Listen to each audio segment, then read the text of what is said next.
Welcome back to another episode of the Even Your Dynasty Show. It is Monday, September 23rd, and we are here with our last minor league update of the 2024 season as the Sacramento River Cats finished up their season by going 3-3 versus Sugarland, finishing 80-70 on the year, which actually ends up being a pretty decent record for them, especially after how many of their players have kind of gone through, like moved on to San Francisco over the course of this year, especially high-end prospects. You look at the San Francisco roster right now, and a lot of guys that played significant innings there have been kind of up and down, whether that's Casey Schmidt, Luciano, Luis Matos, Mason Black is currently up, Hayden Birdsong is currently up, Landon Roop spent some time down there.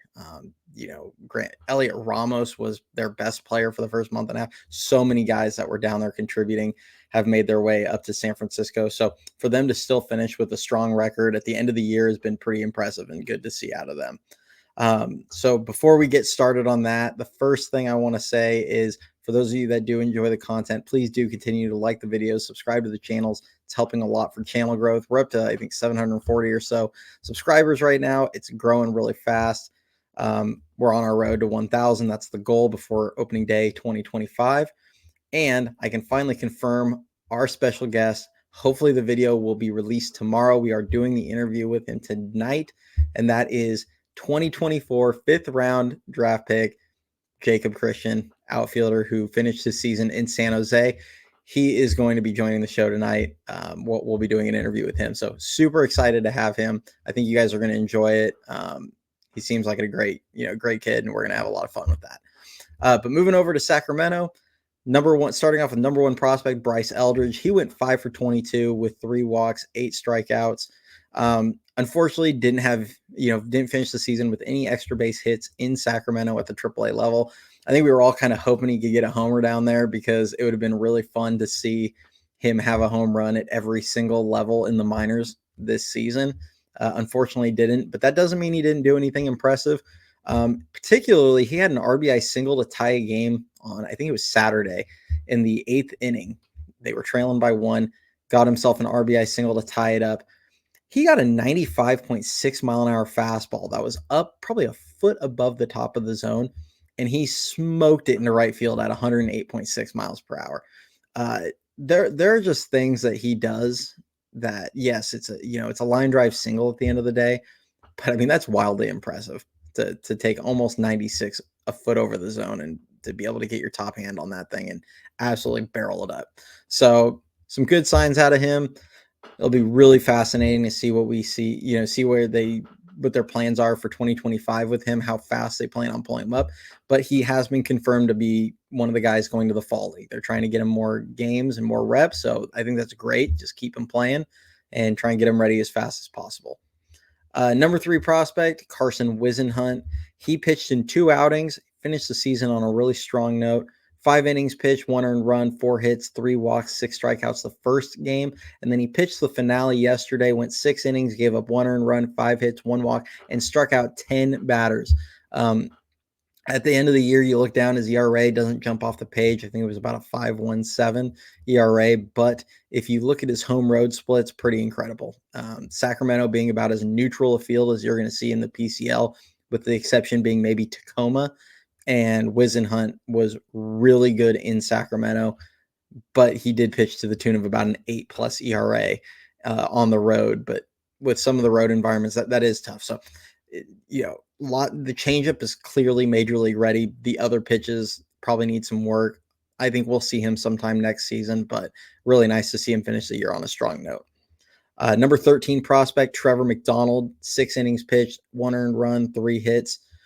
2 walks, 3 strikeouts through 78 pitches, 48 of them for strikes. Another guy that finished the season on a strong note. Good for him, too, because he had struggled for a few outings in a row. Nice to see him turn it around for his last start of the season. Number 16 prospect, Wade Meckler, went 4 for 17, 2 home runs, 3 walks, 2 stolen bases. Nice to see him. Main thing I gathered from it was nice to see him steal a couple bags to finish the year. He hadn't really used his legs almost at all in Sacramento. And then, the power showing up a little bit. One of the 2 home runs Probably an out in Oracle, if we're all being honest here. The second one he hit, but the first one, I will say, that was one of the most impressive swings he's had this season. He absolutely barreled that thing up, and I think it left at about 104 miles an hour.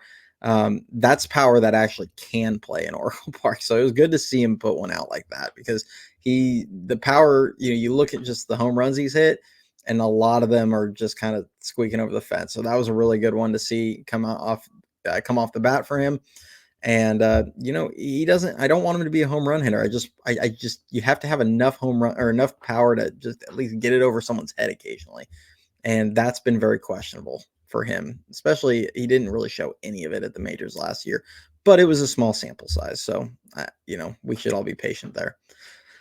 Number 24 prospect Carson Seymour, 4 innings pitched, 3 earned runs, 5 hits, 3 walks, 6 strikeouts, 84 pitches, 47 for strikes. Overall, finished the season pretty well in the second half. This was a rough outing, but big picture, he was pretty solid in the second half. I do think there's a chance we see him next season, but we'll see. He is a bit on the older side as far as prospects go. Luis Matos went 5 for 20 with a double, 2 walks, 4 strikeouts. It'll be really interesting to see what the team does with him. I'm curious to see if he will maybe go play in a winter league of some sort this year. I do think he needs to put a lot of work in on his approach. It's kind of funny because last year his approach was great, lacked the physicality. This year the physicality looked good. The approach took a big step back. So maybe with an offseason where he can just focus on maintaining what the physical work he put in and then focus more on his approach, hopefully we see a really good Luis Matos in 2025. Hunter Bishop went 5 for 20 with 2 walks, 8 strikeouts, and 2 stolen bases. Good solid week to finish for him. He did have almost zero extra base hits in his last 3 or 4 weeks, which was kind of interesting because he definitely has the power and everything and has the speed, especially to turn singles into doubles and things like that. Just kind of odd.